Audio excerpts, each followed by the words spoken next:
Que a paz do Senhor esteja em nosso coração e em nosso pensamento. Provérbio capítulo 13. Versos 1. O filho sábio ouve a correção do pai, mas o escarnecedor não ouve a repreensão. Que a gente seja sábio e escute os conselhos e a repreensão dos nossos pais. Versículo 2. Do fruto da boca cada um comerá o bem, mas a alma dos prevaricadores comerá a violência. Então vai pesquisando sobre o que significa cada palavra que você lê na Bíblia, para que você compreenda o que o Espírito Santo quer dizer.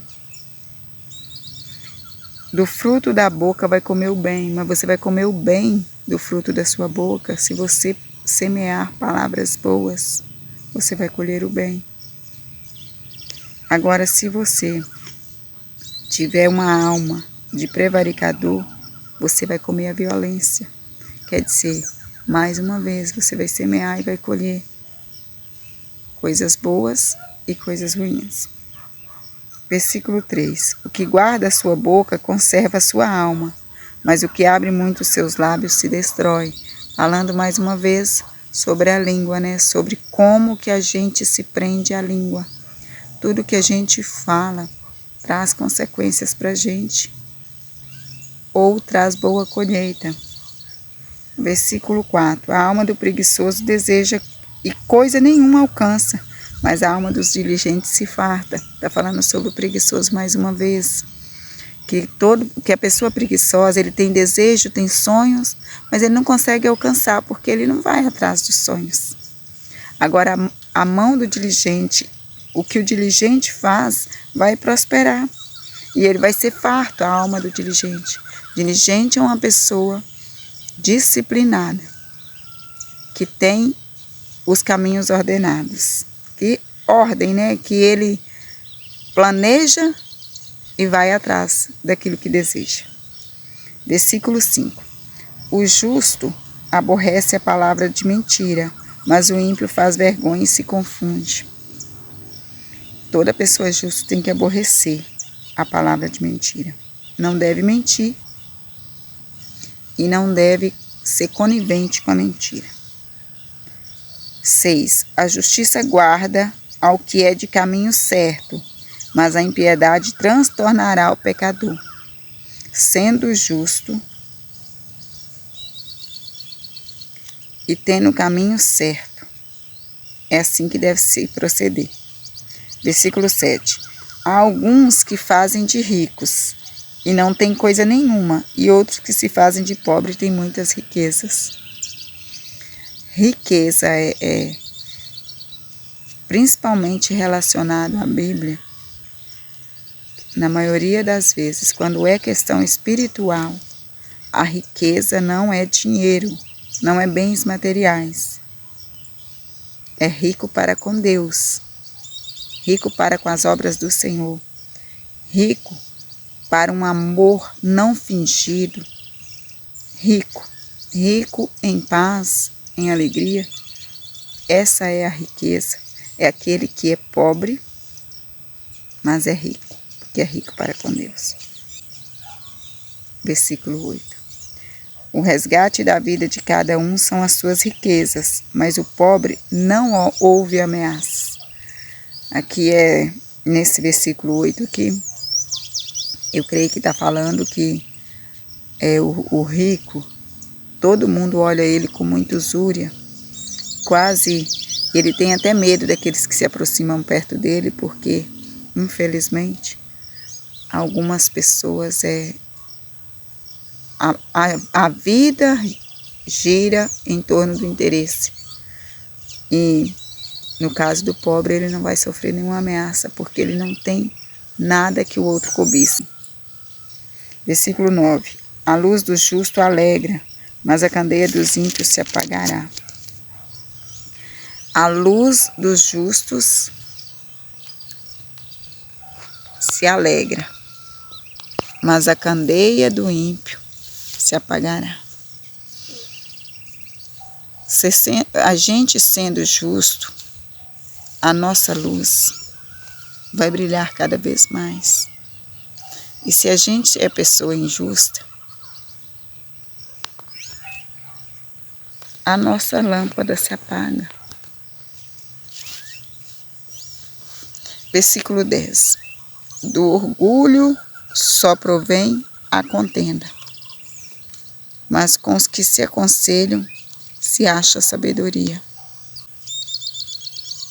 Versículo 11. A riqueza que procede da vaidade diminuirá, mas quem a ajunta com o próprio trabalho aumentará. Então nenhuma riqueza que vem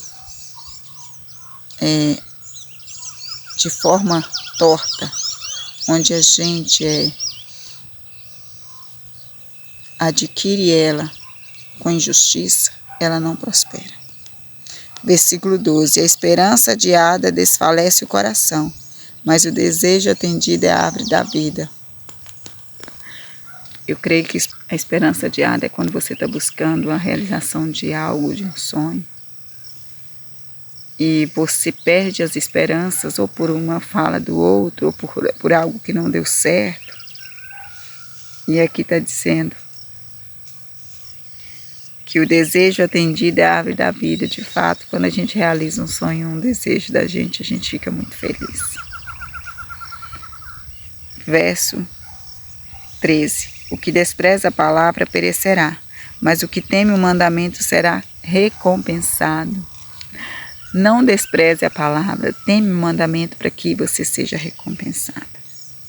Versículo 14. A doutrina do sábio é uma fonte de vida para se desviar dos laços da morte. O ensinamento, a boa conduta, o desejo de conhecimento do sábio é uma fonte de vida para desviar dos laços de morte, para desviar do mal, para desviar das laçadas que o inimigo joga sobre a nossa vida. É bom que a gente seja sábio, que a gente seja entendido, que a gente busque conhecimento e entendimento. Versículo 15. O bom entendimento alcança favor, mas o caminho dos infiéis é áspero. Versículo 16. Todo prudente age com conhecimento, mas o tolo expõe a sua loucura. Todo prudente age com conhecimento. O Senhor nos ajude a ser prudente. 17. O que prega a maldade cai no mal, mas o embaixador fiel é saúde. O que prega a maldade cai no mal. É melhor que a gente seja fiel e pregue bondade. 18. Pobreza e afronta virão ao que rejeita a correção, mas o que guarda a repreensão será admirado. O que guarda a repreensão será admirado. Então, se você é repreendido, se você é corrigido, se as pessoas te aconselham para que você saia de um caminho e vá para o outro, pense bem, reflita bem se aquela pessoa tem razão no que diz e aceite a repreensão, tanto do ser humano como do Espírito Santo. Versículo 19. O desejo alcançado alegra a alma, mas aparta-se do mal é abominável para os loucos. Este versículo 19 fala que quando a gente alcança um desejo, a nossa alma se alegra. Mas as pessoas que são loucos, eles acham abominável afastar do mal. Eles nem cogitam essa situação de afastar do mal, porque são loucos. E nós não somos loucos, então a gente deve se afastar do mal. Versículo 20. O que anda com sábios ficará sábio, mas o companheiro dos tolos será destruído. As pessoas às vezes falam que não existe isso da companhia influenciar a gente. Existe sim.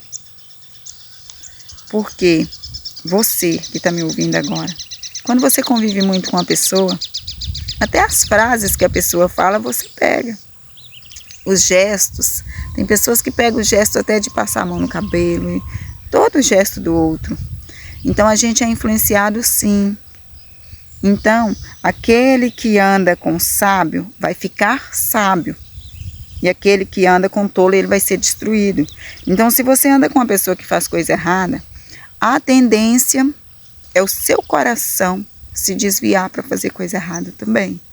A sua mente começar a pensar coisas erradas. É igual quando você estuda a palavra de Deus, por um exemplo. Tudo que você vai aprender na Bíblia vai te influenciar, vai te conduzir a fazer o que é certo. Se você está com uma galera que só faz coisas contra os ensinamentos bíblicos, você vai querer fazer aquilo também. É isso que eu digo. Às vezes, você não está preparado para entrar nas trevas. Porque nós somos luz. E o certo é a luz que há em nós clarear a treva do outro. Iluminar a treva do outro. Mas às vezes, quando a gente não está preparado, como luz, a gente vai para clarear e a gente que sai de lá escuro. A gente que sai contaminado. Então, se você vê que não está preparado, não ande com pessoas que podem te influenciar a fazer coisas erradas e deixar o seu caminho longe e afastado do Senhor. Anda com pessoas sábias para que você seja sábio. 21. O mal perseguirá os pecadores. Presta atenção nessa frase. O mal perseguirá os pecadores. Então, quanto mais a gente peca, quanto mais a gente anda errado, quanto mais a gente se afunda na lama, mais sujo a gente fica. Então, e a gente parece que fica uma nuvem encobrindo a gente. Então fica difícil até para você sair daquele local de situação de risco. Então, o ideal é buscar força no Senhor. Se você vê que está andando num caminho que não te agrada, é melhor que você busque força no Senhor. No versículo 23, está dizendo: a lavoura dos pobres dá abundância de mantimento, mas alguns há que se consomem por falta de juízo. Quer dizer, a lavoura dos pobres, porque eles trabalham, né, com diligência, então tem fartura, que a gente consiga, né, trabalhar com diligência, para que a gente tenha fartura também. Versículo 24, o que não faz uso da vara odeia seu filho, mas o que o ama desde cedo castiga. Bater no seu filho com a vara não significa espancá-lo, mas corrigi-lo com sabedoria, com cuidado, né, com carinho e com prudência, né? Aqui no caso está dizendo sobre a vara, mas não está dizendo que deve pegar, encalombar, essas coisas, né? Que quando a gente está nervosa, às vezes pega a criança e bate demais. Então deve sim castigar o filho com a vara, mas com prudência. Eu penso que se você consegue corrigir o seu filho sem precisar usar de violência, é melhor, né? Se você consegue conversar com seu filho, colocar de castigo e ele te obedece dessa forma, é melhor do que com vara. Esse é o meu pensamento. A Bíblia fala sobre castigar o teu filho com a vara, eu creio que mais do que uma vez. Isso daí é bíblico. Só que na verdade, eu prefiro conversar do que bater. Só que às vezes no nervoso a gente pode acabar batendo, né? Mas o ideal seria você ter uma conversa com seu filho e fazer ele entender que ele não pode cometer o erro sem precisar de usar de violência. Mas caso precise, que você seja prudente quando for bater no seu filho. Versículo 25. O justo come até ficar satisfeito, mas o ventre dos ímpios passará necessidade. Mais uma vez falando que o justo ficará satisfeito e que o ímpio passará necessidade. Pesquise um pouco mais, busque mais sabedoria, busque mais discernimento, entendimento, leia a Bíblia, peça ao Espírito Santo para te revelar.